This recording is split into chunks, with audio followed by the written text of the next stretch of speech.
But I want to mention something which Paul Getty said. Paul Getty is, for those who don't know, was one of the leaders of the oil industry in the 60s and 50s. He said, I don't believe in equality in wealth. Because if we gather the total wealth of the world at 3 p.m. this afternoon and divide it between the people of the world equally, by 6 o'clock, somebody will be rich and another person will be poor.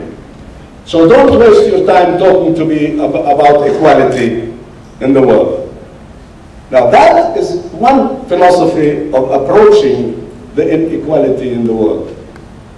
But then I have to speak, since I have limited time, and the Sergeant at Arms dictated that I have 15 minutes only, so I will comply with the rules. I would also like to comply with Sheikh Al-Ibna's wish to talk about the global initiatives. And I would like to bring them here, under the United Nations umbrella. At least something good is being done by the United Nations, in spite of all the bad things. And I'm the greatest critic of the United Nations, although I carry the United Nations flag and I speak out of my mind at the United Nations Assembly Hall and in every forum. But there are good things that we can take from that organization. The first is the United Nations Global Compact. I am a founder of the UN Global Compact with Kofi Annan, and when it was established, Kofi Annan became the chair and appointed me as the vice chair. When he left, Ban Ki-moon took over as chair and I stayed on as vice chair. The UN Global Compact is about corporate social responsibility, corporate citizenship, about anti-corruption, about good, proper treatment of employees and staff, about all the major concerns that cannot be written in the book or in the law. There are laws. And again, I want to make here a distinction between what we're talking about and what is required by law, like taxes, zakat. Zakat is not altruism. Zakat is not caring. You're doing it because you have to do it. And you have to do it.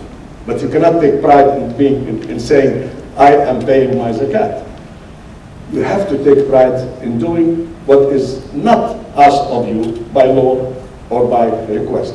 Again, when I talk about corporate social responsibility, there are lots of criticism that corporate social responsibility is self-serving. Yes, it is.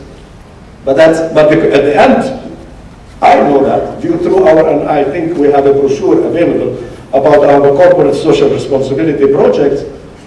I believe that the community is responsible, and I am indebted to the community for whatever I do.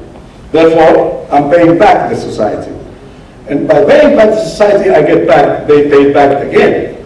And in the United Nations, at the Assembly, General Assembly, I spoke of how companies can gain by being proper corporate citizens and by giving by observing corporate responsibility. Because that society will recognize you and will respect you and will pay you back. There's nothing wrong with that. But that's not altruism. Altruism is when, I tell you a story of what I think altruism is. When I was a refugee in Lebanon, and I wanted to enroll at the American University of Beirut, I didn't have $1 for my fees. I was working to feed my family, etc. There were 2 scholarships, one by Ford Foundation and one by Honor. And these 2 scholarships were available for the 2 top students in the high school. So I had to suffer in order to be a top student.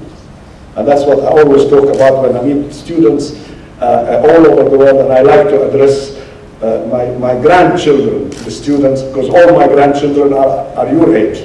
When I address grandchildren, my students, I say, don't complain about suffering. Suffering is a blessing. You have to realize that the more you suffer, the more blessed you are. That's how my life was. And I'm very proud that I suffered so that I was blessed. So I had to be one of two, I had to earn one of the two scholarships.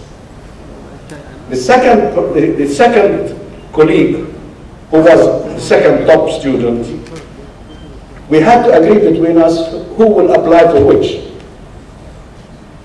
He realized that I am in a greater need financially. He said, I'll go for the Ford Foundation because it only pays the enrollment fees. You go for the honorary scholarship because it provides for a full scholarship, including accommodation, food, books, everything, including an allowance, and you need it. I said, no, but you are the top student. Actually, he was one fraction of a decimal grade above me. You deserve it. He said, but you need it. And he gave me the right to go for the honor. That's altruism. I will never forget that man. His name, Ibrahim Abu Shmais, and he became a nuclear scientist in the United States of America. Now, he gave me that privilege because he felt I needed it. And he felt that he is going to give it to me out of caring for me. Now that taught me a lesson. When I was at the college, we used to have every morning the right to have one fruit every meal. An apple, an orange, or a banana. Monday through Friday. 5 days times 3, 15. I would take them to my room. On Friday night, I go home. My family is waiting for the fruits. And then we sit and we eat. And they're so happy that every Friday they can expect to eat excellent fruits. You cannot imagine the feeling I had. It's not their pleasure, it's my pleasure.